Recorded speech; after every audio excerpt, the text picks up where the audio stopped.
Dana, I think the most important and most significant aspect of my policy perspective and decisions is my values. They have not changed. Have not changed. You mentioned the Green New Deal. I have always believed, and I've worked on it, that the climate crisis is real, that it is an urgent matter to which we should apply metrics that include holding ourselves to deadlines around time. We did that with the Inflation Reduction Act, Harris said. What an amazing way of speaking. Word structure is spot on, grammar impeccable, message nothing. That is so funny. She likes to use a lot of words to say nothing, kind of like the significance of the passage of time. So that's crazy. So anyway, I didn't watch any of that stupid interview. I just saw little bits and pieces. I hope that everybody else has enjoyed their little snippets that they've seen. And we have made it to Friday. Happy Friday, everybody. And I hope that people enjoyed the surprise Thursday drop. Not drop, but it was a live, a Thursday live.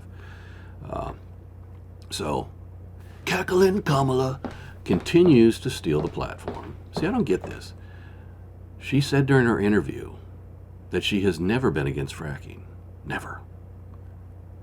She's a liar.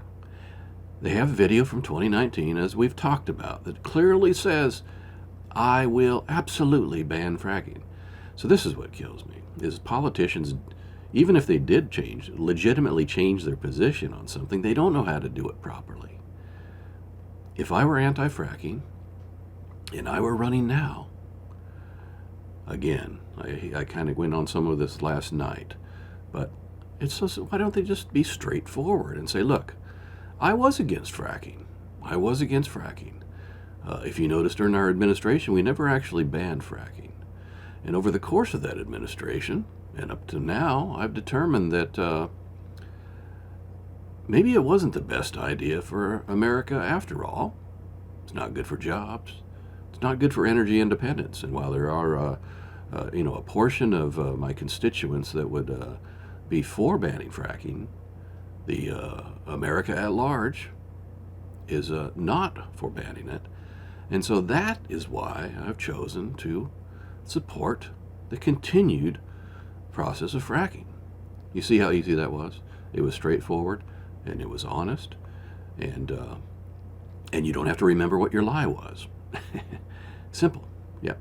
So anyway, and then this during the interview, she's asked about the economy, and what does she say?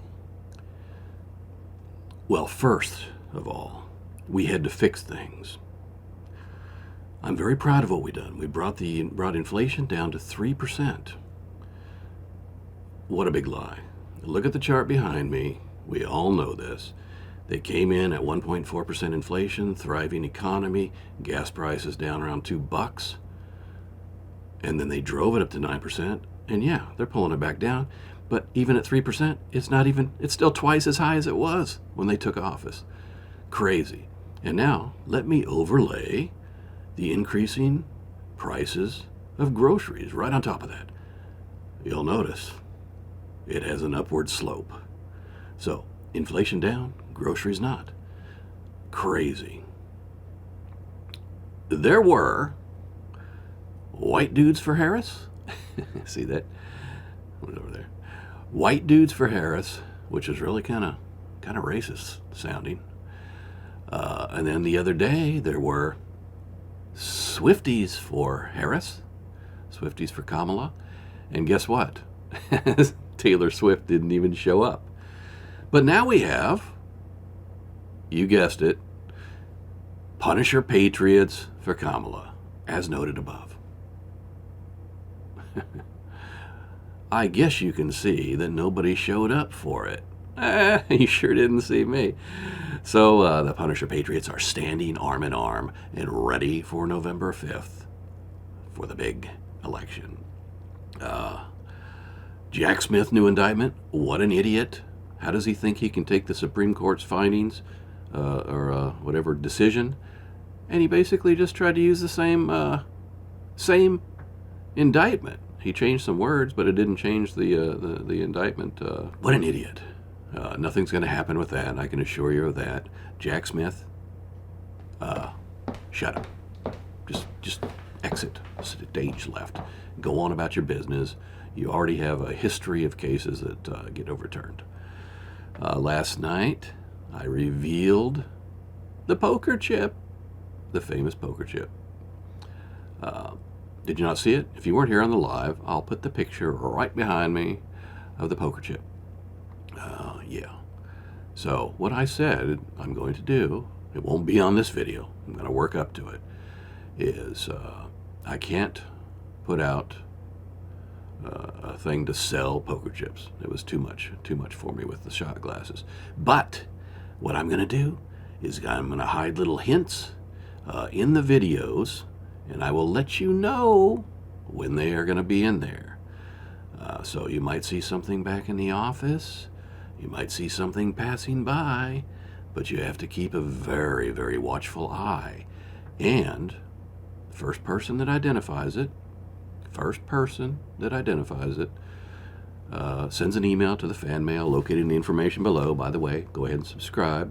The information below has always had the fan mail address, email address. You send your response to what you found. The first one I see, I will respond back to you, and I will say, send me your mailing address, and then I will send it.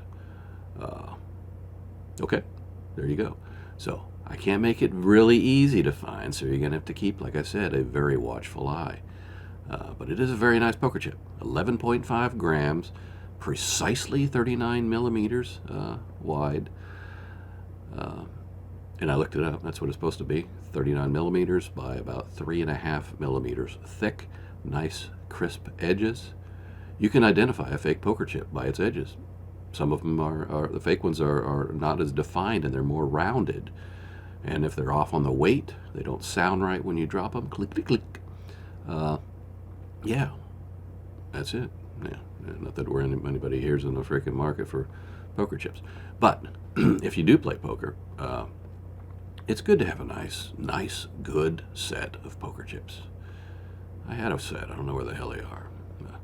And now we talked about this a little bit on the Surprise Thursday podcast, but these Venezuelans in Colorado, in Aurora County, Councilwoman Danielle Jurinsky says that the governor has downplayed it and told her it's in her imagination. You see it on video. It's not her imagination. And she was asked just this morning, are there other apartment buildings where this is happening? She says she knows of 4, I think a total of 4 different apartment buildings where these thugs are just coming in. They're just beating people's doors down and taking over their apartments. Absolutely crazy. And then in California, same type of things happening. They're jumping on school buses. School bus stops to pick up a little kid, and these thugs are jumping on the bus and taking over. These are illegals. We need to get back to where we should be, lock down that border, stop these illegals from coming in. All we have to do is enforce our own laws on the books. That's all we have to do. But I am sickened by it. I'm sickened that illegals can come in here and get treated better than our own citizens, and then they don't get held on any crimes at all. Anything. Unbelievable. Anyway, my blood pressure's too high now. Whew.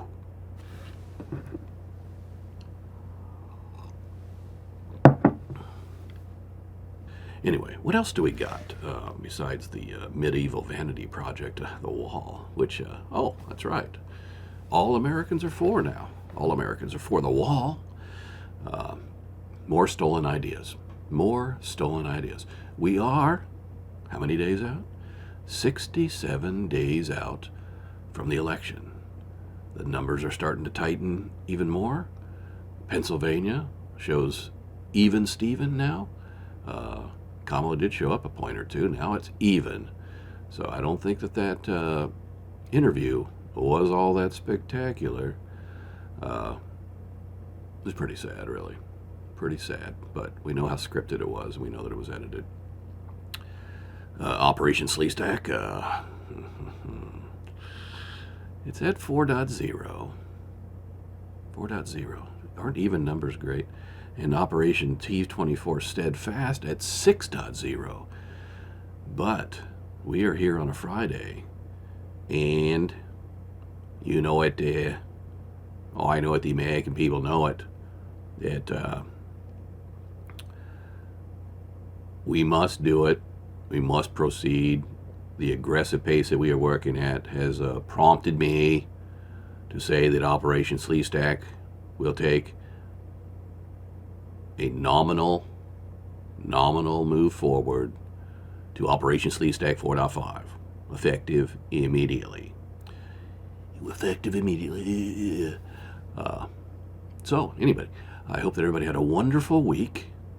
We got a big week coming up, that's for sure. Watch the numbers, watch the polls, and watch those betting odds. And